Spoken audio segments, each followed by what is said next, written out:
take up the whole time with that video.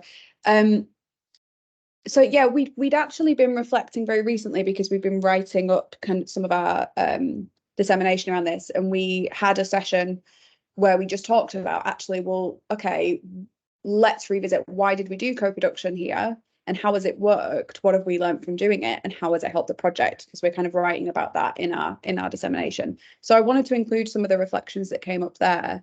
So some of the things that kind of were reflected on by all of us as having worked well is that everybody embraced co-production, that everybody understood the value of why we had young people that were part of the core research team. You know, everybody understood why they were there and was kind of keen to support and facilitate that. Another element that kind of came up there was that we worked quite collaboratively to navigate mutual respect, including when people disagreed, which I'm going to pick up on a bit more because it's an important point, but making sure actually we did create trusting spaces where everybody felt able, including young people, to put forward ideas and also to critically discuss their own ideas and others' ideas. That, you know, we worked together to create a space where that worked.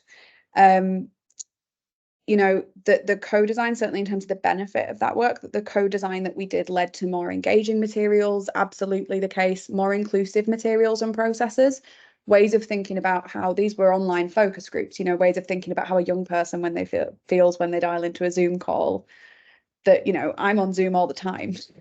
You know, in the pandemic, I was never off Zoom. So like the feeling of what it's like around kind of having cameras on, or, you know, the context of not always having a space that's quiet, and thinking about actually how could we creatively work through those things, that I think we probably would have thought of versions of those things, but I don't think we'd have understood them in the same way and countered them in the ways that we had without having, you know, that being a discussion with young people.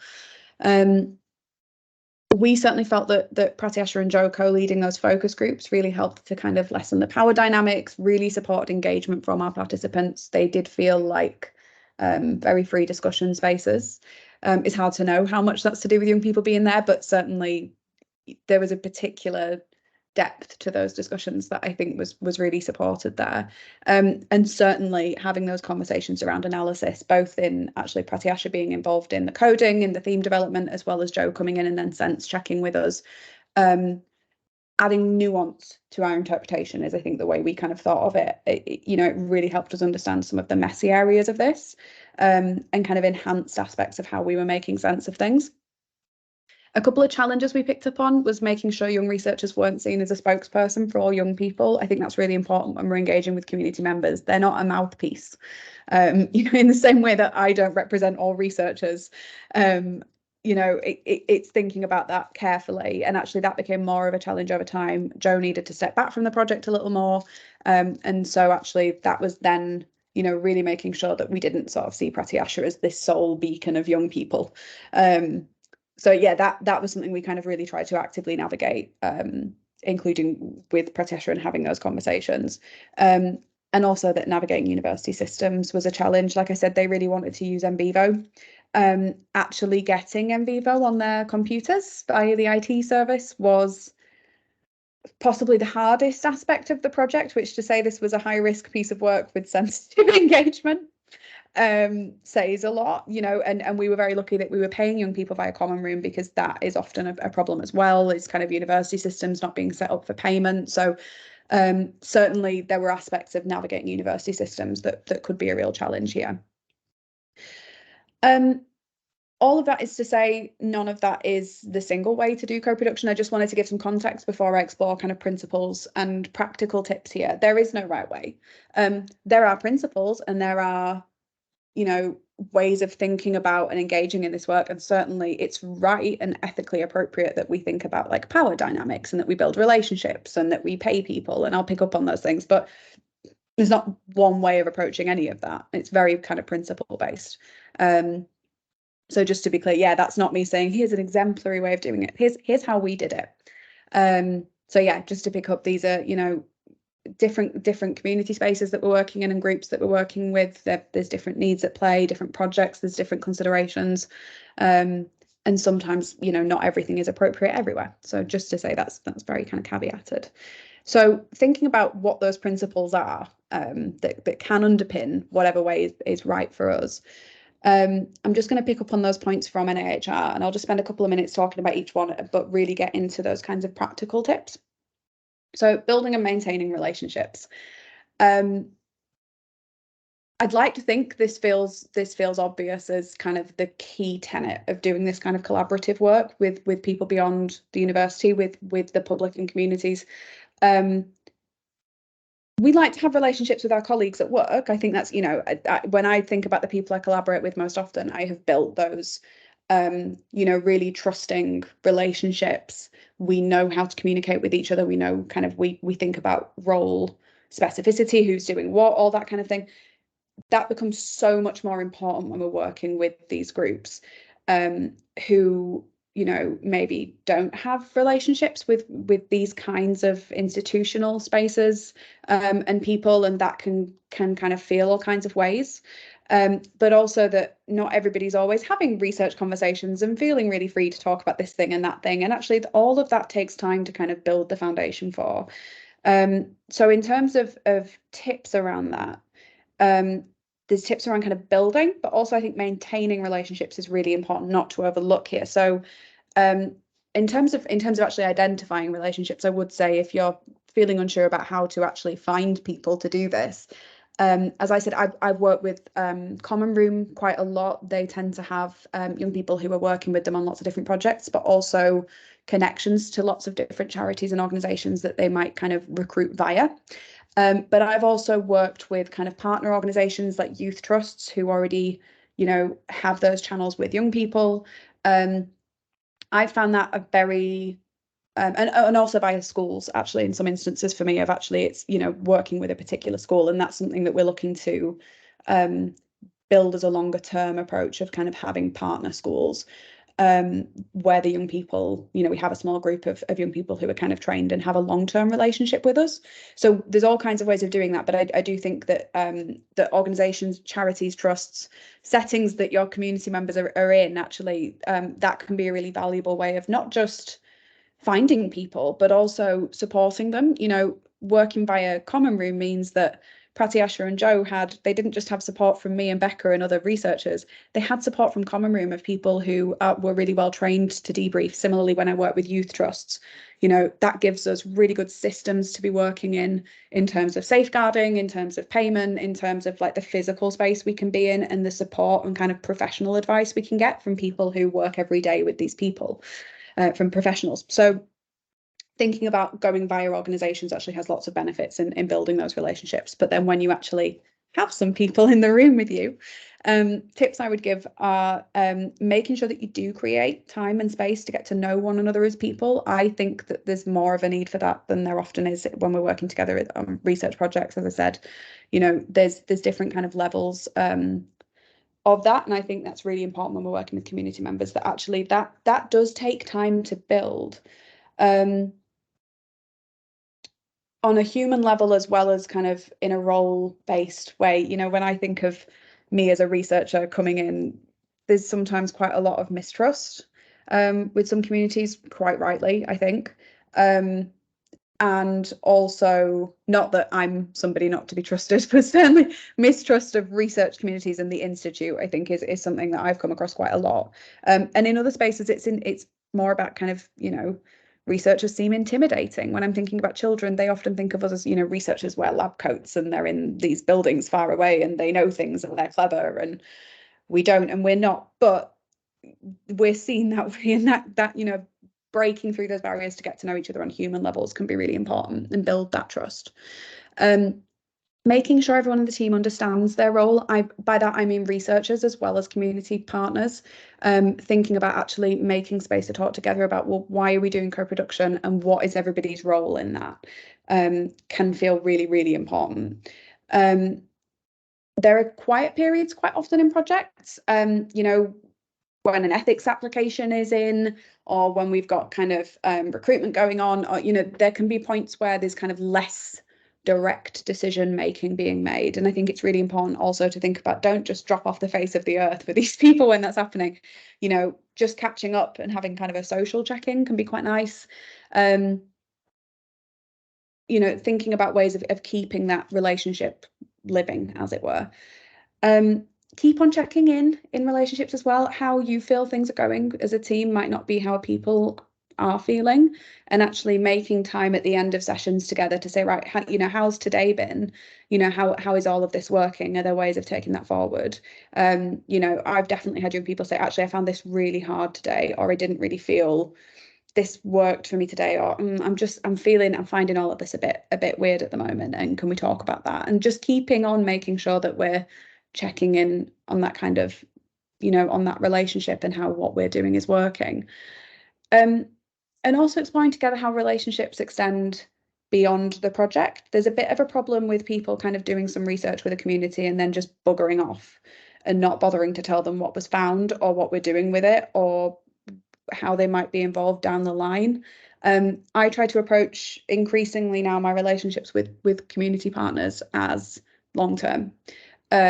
And you know, maintaining those connections in usually a lighter touch way, right? We're not always spending time together every month, but that actually there are ways you can think about that relationship being long term, and we're not just picking somebody up and putting them down when they're not useful to us anymore. That actually there are ways we can kind of keep a tie over time, and there are some people who do a lot of kind of that community work where actually they are engaging with the same communities across projects, and that can be really valuable too, is that becoming a kind of long-term partnership. So, you know, building and maintaining relationships as being not just about the start, it's the whole kind of process.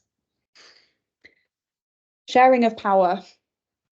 There are power dynamics, you know, we have to accept that, and we can't necessarily always dismantle that, but we do need to be really conscious about the power dynamics that are at play, and be open about that and be thinking actively about how we share that power, and try and deal with some of those challenges that arise through kind of power imbalances. So just the practical tips here is just don't ignore it. You know, it does require active work. It can feel uncomfortable. I don't really like thinking of myself as a person in a position of power, but I am, you know, and that's something to be really mindful of always, but especially when you're out, you know, with community groups and talking about issues that affect people's day-to-day lives and involving them in a world that they're not always part of. You know, you have to be actively thinking about that. Ensuring that we are creating spaces where people can genuinely contribute, which I'll talk about a bit more in a minute in terms of kind of being inclusive in that sense. But, you know, it's no good saying we've got somebody in the room if you then keep working in the way that we're all familiar with working as researchers, where we, you know, do a Zoom call and we share a OneDrive document and everybody goes off and does a thing like that. I'm not saying that's always great collaboration, but it's really important that we think about our role here is to facilitate those contributions, and we need to be really actively thinking about ways that we do that.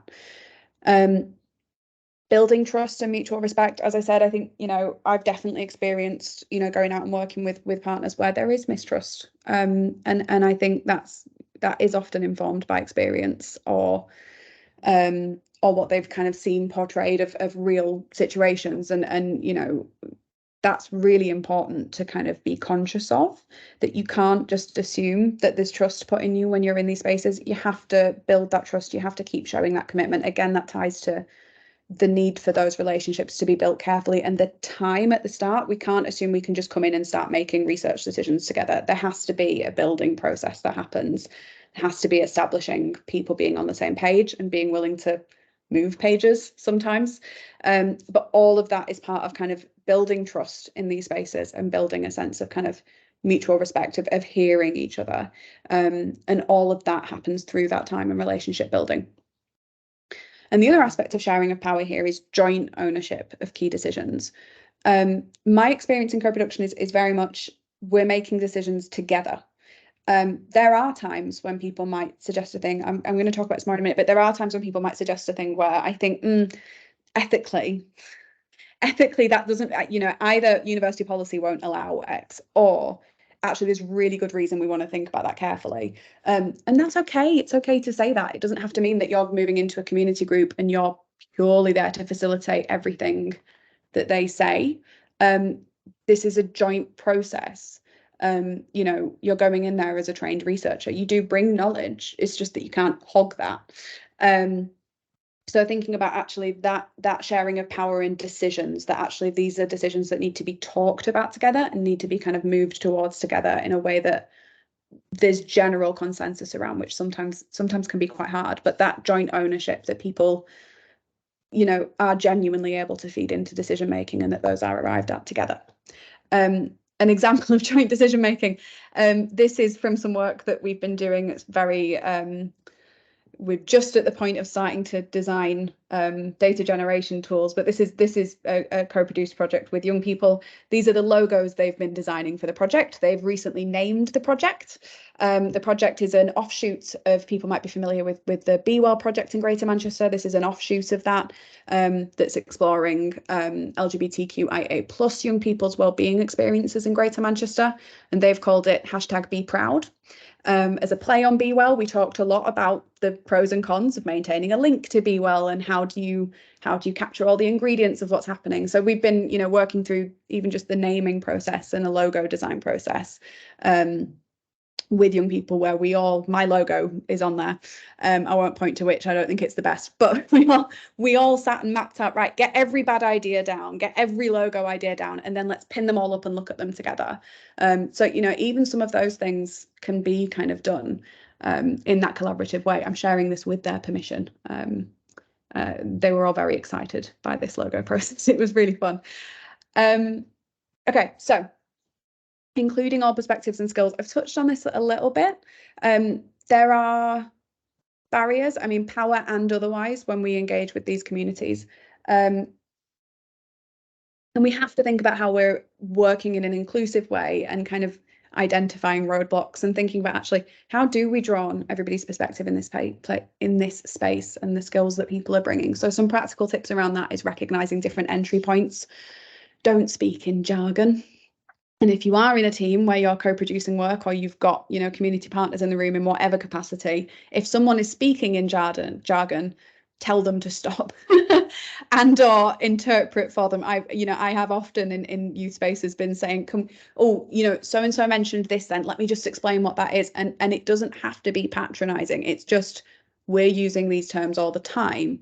You can't do that. You know, we need to speak in plain English, or at least if we do have to use a more technical phrase, explain what it means. Think outside the box in engaging perspectives. Like I said, you can't expect everybody to function in the way that we might with other researchers. So thinking about creative ways of having those question and kind of discussion points. Mind mapping on things. Like I said, then we said, right, let's get every bad idea for a name down, and then we just wrote everything down. I mean, some of my suggestions were terrible, other people's were great. My suggestions were awful, but that was a process where we were all around this table with pens and maps. And I mean, there's kind of other ways of doing that we've engaged in that perhaps that's not the most creative example, but it is something that we maybe don't always do in a research meeting. We don't always get felt tips out and start doing stuff. So thinking about some of those ways that we can think outside the box there, but also there's tools like Miro and Jamboard, that let you stick Post-it notes up. We did that the other night. We met on Zoom with young people to talk about what questions we might be asking of participants. And so we just, we got a Miro board up and we stuck Post-it notes on with every idea, and then we started to move those around and organize that. And that can really help seeing things kind of visually take shape. So yeah, tools like that can be quite useful in just making sure that people can see we're documenting the things, but also that's happening in a way that feels quite kind of collaborative. Identifying and addressing barriers to engagement on an ongoing basis. There's going to be different barriers for everybody and different barriers for different community groups. Trying to be aware of, is somebody not coming to meetings, and actually could there be a reason for that? Or is somebody a bit quieter in the meetings, and maybe we need to understand, are we not engaging in a way that feels right for them? Or are they just wanting to take more of a listening role that week? Really trying to identify where there are ways we can be thoughtful about that. And also kind of thinking about where people feel best able to contribute. So, we've been talking in this other project about young people co-leading data generation spaces, interviews and group interviews. But some young people said, no, thanks, I don't want to do that. And I'm like, that's fine. Whereas other young people felt very keen to do that. So it's everybody doesn't have to do everything. There's ways of thinking about where people feed in. I'm conscious of the time. I want to get to make sure we've got time for questions. I'll just do final couple of points. So one point here around, respecting and valuing the knowledge of everybody working together on that research. When we work, particularly in a co-production capacity, when we're working with community groups, we want to make sure it's not tokenistic, right? We want to make sure we've not just said, well, they were in the room. They were in the room and that's fine, that's the same. We can't assume that having people in the room is necessarily respecting and valuing the knowledge that they bring. So, making sure that you are establishing very clearly that everyone in the team is of equal importance and that you enact that through the way that you do things. In Insight, for instance, everybody was at every meeting in the core team, and then we had a wider team of some other researchers who came along every now and again and kind of chipped in. So actually it was the researchers who were less important, quote unquote, in that space. But, actually everybody can be chiming in on decisions. Everybody has the kind of right to be there and the right to contribute. Buy-in in the team for that is really important. If you've got someone who doesn't understand the value of these community partners being in that space, that can be a problem. My experience is that becomes lessened over time once people see the contribution that's happening, but it can be tricky. You want to make sure that everybody understands why you're doing it. Increasingly, I think that is the case as it becomes more common, but not always. Collectively establishing group agreements. How are you going to behave together in that space? How are you making sure people are listening to one another? How are you dealing with disagreements? All of that kind of thing. Genuine respect, and I think that comes with getting to know people and making decisions together, but making sure it's kind of, you are working to respect what people bring to the table. Some of that ties into consensus and issues like that. The thing that's always stood out for me is hearing a young person say at an event a few years ago that as someone involved in kind of co-produced projects, they felt like sometimes they could say, do you know what we should do is we should punch young people in the face, and everybody in that space will go, oh, you're so insightful, how inspiring, let's punch all the children in the face because a young person said it. That's not genuine respect. It's not, that's, like I said before, we shouldn't be just doing whatever everybody says. That's this is a space where it's okay to talk critically and think together about ideas. And that requires us to be respectful of everybody's contributions and able to explore those. And so I think that's a really important point for me, is sort of a genuine respect is about a process of doing that together. Managing what consensus means. If researchers feel really strongly and outvote some community partners, that's not a consensus. Thinking about actually, is everybody comfortable to an extent, and is there an imbalance there? And you might need to address if that is a problem. And also, not assuming that people won't understand complex concepts or issues. Like I said, I've done systematic literature review coding with 18-year-olds. And, we're involving people in kind of some complex hypothesis building over the summer.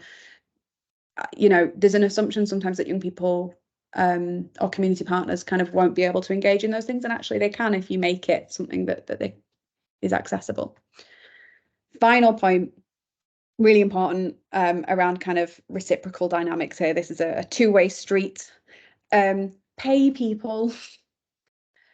If we're working with community partners, we need to pay them. Now, I'm speaking mostly around, like, I do a lot of work with young people. Occasionally my partnerships are with professionals. It's as part of their job. That's a bit different. They're being paid, depending on, how much it does fall in their remit. But, certainly when you're working with community members, pay them. I know that's hard in unfunded work, but the University of Manchester has so many, as an example, if you're internal, so many strategic pots that can be used. There's ways of doing that. University systems can be quite restrictive here. Certainly the University of Manchester's system is tricky to pay people quite quickly. And I know that's the case at many institutes. I found really good workarounds using, payment via vouchers, which also helps with, employment things when it's not always that people are employed, depending on how the setup works. And that also can speed things up, as well as partner organisations. Pratyasha and Joe on that work were employed via Common Room, who have a system set up for employing young people in an appropriate way. Payment beyond formal study periods. I've been using strategic pots to make sure I'm paying people for dissemination work, but also some funders let you kind of extend funds beyond the formal end period. Making sure that everyone builds and understands the impact and contribution made in the work. And you know, again, there's a problem of people coming in, doing community engagement and then leaving and not saying, here's what we're doing with what we all built together, and here is the ways that we can think together about that feeding back into the community. And that's not only important because of the relationships and the power issues of this, but it's also reciprocity, right? People are taking part. You're not just using them. They are coming into this wanting to construct something meaningful, and they have the right to be part of building that as well as understanding it. And that includes authorship. You know, I'm writing academic papers and have written academic papers with young people. And other kinds of dissemination routes as well, where actually they should be listed, they should be credited for that. Understanding what the people you're working with are hoping to get from the experience. Sometimes it's a career point, sometimes it becomes a career point with time. A young person that I've worked with on a couple of projects told me recently, after a day with us on something, that it's finally clicked for her. This is what she wants to do every day, and she's planning on being a mental health researcher, and she's thinking about how she can reframe her studies at the moment to work towards that down the line. And I am now here as a formal cheerleader in the long term. You know, I've given references to young people for academic kind of things, but also around jobs outside of these spaces. You know, there's all kinds of ways that actually you become a long-term contact for that person, that actually you can be quite useful. And there's also ways of thinking about how you might involve somebody based on what they're hoping to get from that experience. And sometimes that's not career stuff, sometimes that's about activism or community contribution, you know, but being aware of that is really helpful. And yeah, I'll move along so we've got time for questions, but just really making sure that we do capitalize on the connection that we can offer to somebody and the way that we can do that. I'll flag, there's a few resources. I know these slides are coming round, so this will be, the video, so be a good point to pause and have a look at this. NIHR's Centre for Engagement and Dissemination is really, really helpful and replaced the previous Involve programme of work that was really, really valuable. There's loads of networks and collectives, and there's also a couple of more academic points that I've listed there that are quite useful. But I'll stop there because I'm aware